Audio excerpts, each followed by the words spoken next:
Je suis le pompeux du Burton, imagine. Non, non, j'ai pas envie. Hervé, Oui, nous avons la chance aujourd'hui d'être dans ton jardin. oui. T'as vraiment de la chance. Oui, donc tu veux dire par là que personne ne connaît ton jardin?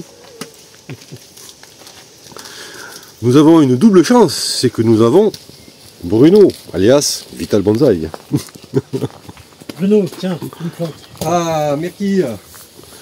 Donc alors ce jardin, Donc en fait, chaque fois que vous venez voir en fait Hervé, il faut parler assez fort. Hein.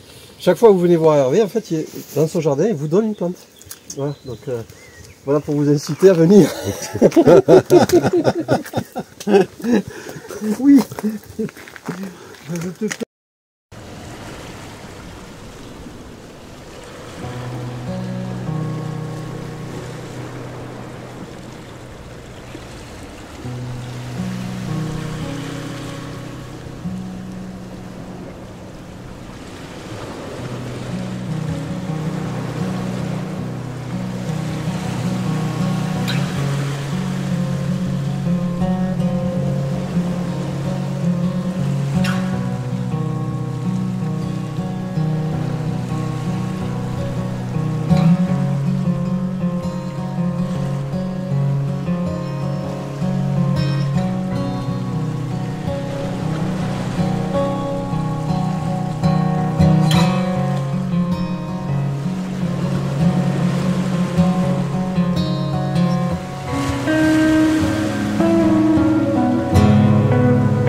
Aujourd'hui, on a la chance, le privilège, l'honneur d'être dans le jardin d'Hervé. Hervé Dora, le père, un des pères du Burton. On est vraiment, allez, dans son intimité, on va le dire comme ça. D'ailleurs, il se cache, il n'ose pas se montrer. Mais ne vous inquiétez pas, on va le filmer. Vous allez voir son travail. Déjà, je suis en train de voir que il fait de la fusion lui aussi. Il ne fait pas que du Burton, il fait de la fusion. Et c'est un peu normal parce que moi, l'inspiration de ma fusion vient des dessins de Hervé. Là, par exemple, à ma droite, vous avez une fusion de 3 variétés. Je crois c'est un coteau, hein. Il y a un coteau, un érable, un pin. Là, vous avez, là, il est en train de, derrière la caméra, ici à ma main, vous avez un orme de Chine, un cotonaster, un fusem, un lonicera, un fuchsia, tout ça posé sur une roche qui avait été créée par François Gault. Donc voilà, et puis après, si vous voulez, on va rentrer un peu plus dans le jardin. allez, allez. Allez Hervé, viens, explique-nous comment tu fonctionnes.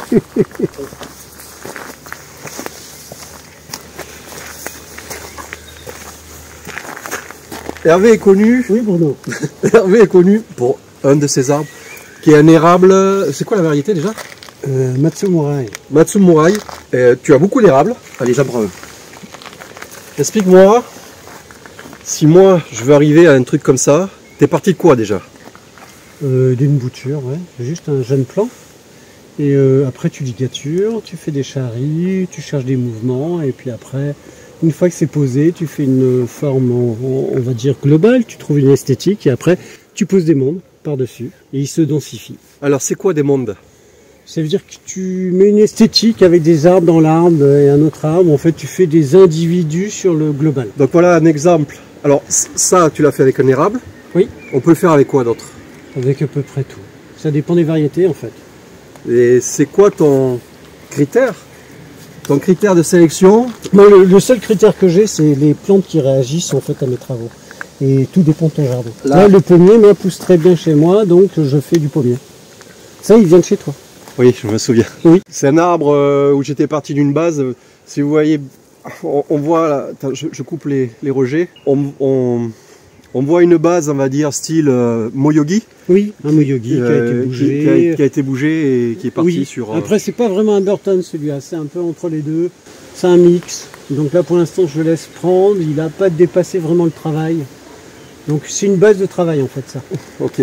C'est pas un arbre abouti. Après, c'est pas comme ça où là, ça devient très très artistique. C'est vraiment des recherches graphiques. C'est des recherches de mouvements différentes. Là, c'est des bases qui sont entre les deux. T'as de la terre, t'as de la pleine terre, t'as du pot semi-enterré. Explique-nous. Suivant les plantes, en fait, je fais des mix. La pleine terre, c'est pour démarrer. Une fois que tu commences à avoir en fait un tronc, une structure, je mets en pot. Sur le pot, je peux faire en fait du pot profond, je peux faire de la branche. Sur la branche, je cherche en fait à faire des structures, on va dire, artistiques. Et une fois que la branche est posée, qu'elle commence à s'équilibrer avec le tronc, je peux commencer à mettre en pot pour faire de la densification. Le charri, tu le fais à quel moment? Tout le temps.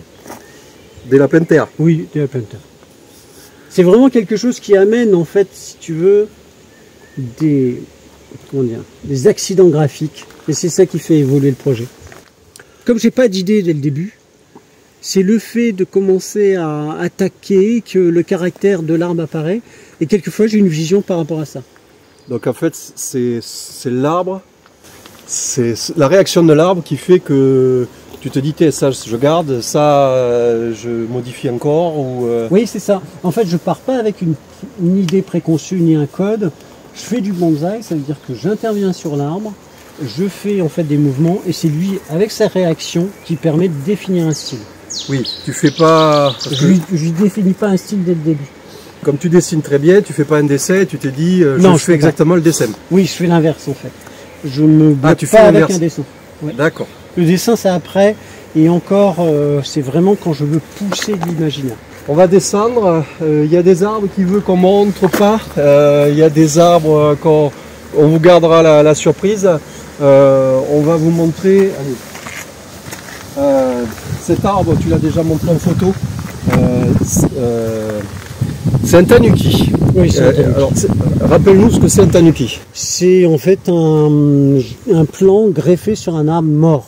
Enfin greffé, vissé sur un arbre mort, ce qui permet de le ressusciter, mais ça reste en fait quelque chose qui est apporté en plus sur quelque chose qui était déjà mort.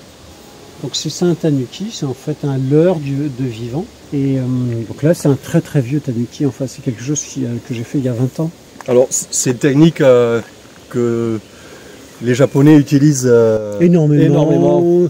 À un moment on le voit plus, il faut avoir quand même des bois assez coriaces, assez durs. Là vous voyez l'ancien bois parce qu'on voit la oui, partie... j'ai coupé directement pour ne pas avoir de contact avec l'humidité. Oui, pour pas que ton pourri continue à monter. Ouais, voilà, le problème c'est le pourrissement surtout sur les bases. Mais oui, là c'est un vieux travail et bon, après le bois était très très beau dès le début. Je l'ai trouvé à la Pierre Saint-Martin en fait. Ah, mais c'est un bois lavé alors? Oui, c'est un montana. Ah oui, d'accord. C'est un montana, mais c'est cette boucle là que je trouvais vraiment très intéressante. Et quand je l'ai vu, je me suis dit bon. Et après, le tanuki peut être en fait fait beaucoup plus facilement que ça. C'est-à-dire qu'il suffit de faire un habillage assez simple en fait des branches sur une structure. Moi, ce que j'ai voulu, c'est répéter avec les courbes et avec le bois vivant la même courbe que le bois mort. Ok. Et d'en donner une unité. Donc ça prend un peu plus de temps. Mais petit à petit, il s'installe. Et je trouve que petit à petit, ça correspond tout. C'est vraiment une. J'ai ressuscité en fait déjà un monde graphique. Hervé a un jardin assez humide, on va dire. Il a un petit ruisseau qui coule en haut, il en a un autre qui coule en bas. Et ça plaît pas mal au Taxus. Alors, Palmatum et Taxus, c'est un peu la même guerre. Ouais. Et je voulais vous montrer cette pièce. Là, c'est pareil, on part d'une bouture, d'un semis. Plan fort. Voilà. 5 €. Oui, mais plus maintenant. Ah, si, bien sûr, pour toi. Ouais. Donc, alors je sais pas si on n'a pas trop de fond, je sais pas ce que ça donne à la caméra, mais voilà. Vous voyez, même avec du Taxus, c'est de la pleine terre. Hein. Ah, t'as passé une phase. Oui. Ouais. Il a passé 8 ans pleine terre. D'accord. Et là, il est en pot depuis. Là, il est en pot depuis 3 ans. Ouais, ça a 10 ans quoi. Ouais. Une petite dizaine, enfin, une grosse dizaine d'années. Vous voyez, 10 ans dans une vie de bonsaïka. Vous arrivez à sortir quelque chose déjà qui c'est un bacata, ouais. qui est sympa, et c'est notre Taxus. Il y en a un autre juste à côté, et c'est notre Taxus français. Oui. Et celui-là, c'était un autre travail avec une boucle un peu plus intéressante. Mais lui, il a pris beaucoup plus de temps à s'installer. Maintenant, il s'installe. C'est un peu compliqué de les sortir de pleine terre et puis de les faire remonter. Il faudrait mieux peut-être les faire directement en pot. D'accord. Moi, à mon avis, les racines, c'est pas leur truc.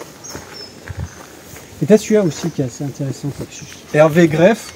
Là, tu nous expliquais tout à l'heure que ça, c'est une greffe. Oui, c'est une greffe. Ouais. Greffée sur un Pfizer.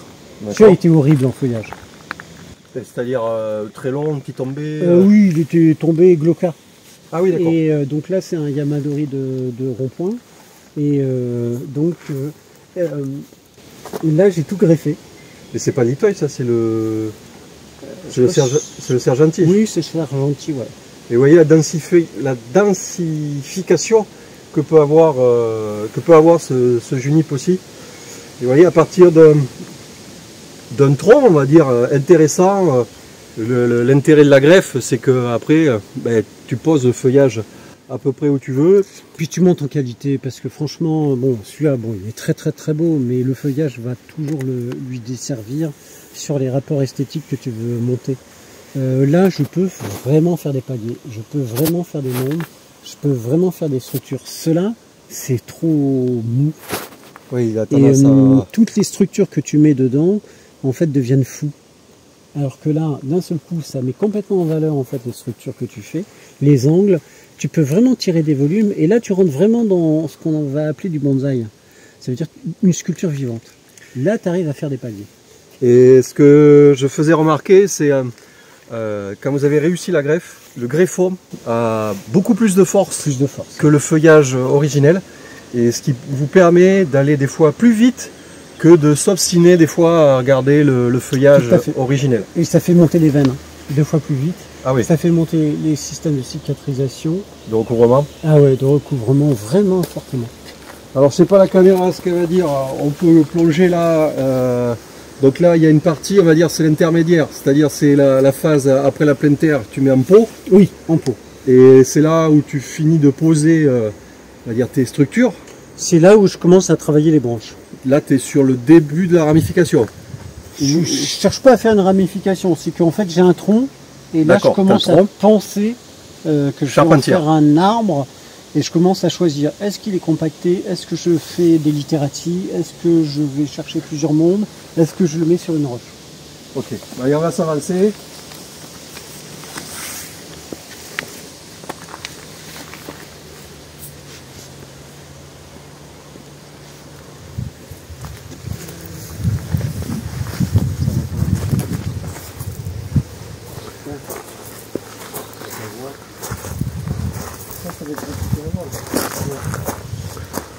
Donc vous voyez, c'est une deuxième phase de travail, on va dire.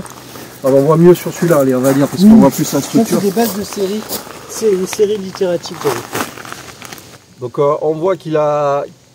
Alors il va mieux l'expliquer que moi. Il fait très vite les charries. Là, tu laisses pousser pour que ça encaisse le charrie. Ce que tu nous expliquais sur l'érable, c'est que ce qu'il faut qu'on gère, c'est les rejets. Oui. Pourquoi? Tu diriges en fait simplement la puissance de la pousse. La pousse doit être vraiment sur le travail que tu fais en ligature. Les rejets se font le plus souvent pas sur la branche ligaturée, mais avant. Donc tu les enlèves pour que la puissance soit au bout et tienne avec ta ligature. Le bourgeon apical, hein, le bourgeon apical. Toujours bien tirer les premières branches de base. Et là, ce qui manque, ce qui fait défaut sur cet arbre, c'est le tire-sève de base. J'ai pas de bourgeonnement sur le nébari. Là. Et depuis, ça ne grossit pas. Donc là, c'est un gros problème. Pour tous les arbres, c'est ça. Si tu n'as pas un... Tu vois, là, je laisse d'une manière systématique. Si tu l'as pas, ton nébari il ne pousse jamais. D'accord. Il n'y a jamais d'intérêt de tronc. Et puis, allez, pour pas embêter trop Hervé, je voulais finir sur un arbre. Je voulais finir sur ça. Là, on est sur quoi? On est sur un Yamaha. C'est un Yamaha fait par Pierre Rousseau. C'était un triple tronc. Et donc, on avait chacun fait un arbre comme ça.